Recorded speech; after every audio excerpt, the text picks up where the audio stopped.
बहुत समय पहले की बात है, ये पूरी दुनिया मैजिक से ही चलती थी। आग जलाने के लिए, ड्रैगन से लड़ने के लिए और घर में रोशनी करने के लिए हर जगह जादू का ही इस्तेमाल किया जाता था। लेकिन जादू को सीखना इतना भी आसान नहीं था। फिर समय के साथ वो लोग मैजिक यूज करना भूल गए और आसान तरीके से जीने का रास्ता चुन लिया। पर एक लड़का था जिसके पास कुछ तो जादू था। वो अपने बर्थडे पर एक लिस्ट बनाता है जिसमें वो लिखता है कि गाड़ी चलाना सीखना, दोस्तों को पार्टी में बुलाना और अपने पापा जैसा बनना। मगर वो मेरी तरह शर्मिला होता है, कुछ भी ठीक से नहीं कर पाता है, जिससे वो बहुत दुखी हो जाता है और अपने लिस्ट के विश को काट देता है। अपने पापा का फोटो देखकर उनको मिस करता है और उनका रिकॉर्ड किया हुआ आवाज सुनने लगता है। तभी उसकी माँ उसको बोलती है कि तुम्हारे पापा ने तुम्हें 16वें जन्मदिन के लिए एक गिफ्ट दिया है। और जब ये उस गिफ्ट को खोलता है तो उसमें जादुई छड़ी और चिट्ठी मिलती है जिसमें लिखा था कि कैसे वो अपने डैड को जादुई पत्थर से एक दिन के लिए जिंदा कर सकते हैं। तो उसका बड़ा भाई उस जादुई छड़ी को यूज करता है पर वो काम नहीं करता, जिसके बाद वो खुद उस लेटर को पढ़ता है और मैजिक काम करने लगता है। धीरे धीरे उसके डैड की बॉडी आने लगती है पर तभी उसका भाई वहाँ आ जाता है, जिससे वो घबरा जाता है और मंत्र को गलत पढ़ देता है, जिससे जादुई पत्थर टूट जाता है और ये सोचते हैं कि इसके डैड आ गए। लेकिन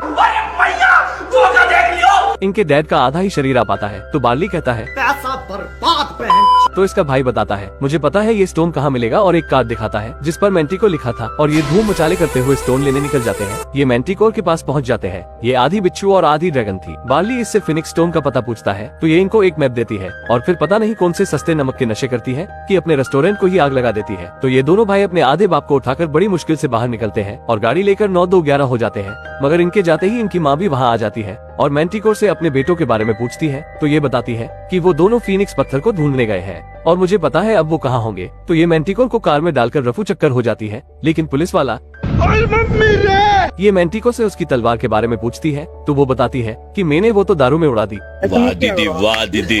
अब ये दोनों मैंटिकोर की तलवार लेने एक दुकान में जाते हैं और दुकान वाली के कान के नीचे एक रेपट जड़ के तलवार ले आते हैं। मगर थोड़ी ही दूर जाने पर बार्ली की गाड़ी का फ्यूल खत्म हो जाता है। तो इसका भाई कहता है छोटे जादू से इस डब्बे को बड़ा कर दे। लेकिन ये भूतनी का डब्बे को बड़ा नहीं बल्कि अपने भाई को ही छोटा कर देता है। लेकिन जादू तो थोड़ी ही देर में खत्म हो जाता है। मगर अब इनके आगे एक बड़ी सी खाई आ जाती है। तो बार्ली अपने जादू से खाई को पार करके उस पुल को नीचे कर देता है, जिससे उसका भाई भी खाई को पार कर लेता है। और आगे जाने पर इन्हें एक बड़ा सा कौवे का स्टैचू मिलता है और इसमें से एक पत्थर निकलता है। तो उस पत्थर पर पानी के निशान को देखकर ये भी पानी से होते हुए जाते हैं। मगर आगे इनके पीछे एक बड़ा सा एसिड का क्यूब पड़ जाता है। तो बार्ली जादू से अपने आधे बाप और भाई को बचाकर भागता है। मगर आगे ये एक टैंक में फंस जाते हैं जिसमें पानी भरने लगता है। तो ये गंदी औलाद अपने बाप को पानी में डालकर नीचे के पत्थर पर खड़ा कर देते हैं, जिससे कि ऊपर का ढक्कन हटने लगता है और दोनों बाहर आ जाते हैं और अपने बाप की टांगों को भी खींच लेते हैं। मगर ऊपर आकर देखते हैं कि वो तो अपने ही स्कूल के सामने आ टपके। तो बार्ली कहता है पैसा बर्बाद बहन, क्योंकि इतनी मथापची करने से कुछ नहीं हुआ और निराश होकर वहाँ से चला जाता है। मगर इसका चमन चंपू भाई देर शेयाना बनता है और ये उस फिनिक्स पत्थर की तलाश में पुराने झरने के ऊपर चढ़ जाता है और देखता है कि वहाँ भी उसके पत्थर के जैसा ही निशान बना हुआ है। पर नीचे से पुलिस वाले कहते हैं चला जा भूतनी के। लेकिन ये फिर भी अपने पत्थर को उस निशान में लगाता है तो उससे एक जादुई पत्थर बाहर आता है। मगर जैसे ही ये इस पत्थर को उठाता है तो इसके साथ ही एक राक्षस भी उस शहर में आ जाता है और लड़के के हाथ में जादुई पत्थर को देख के कहता है तू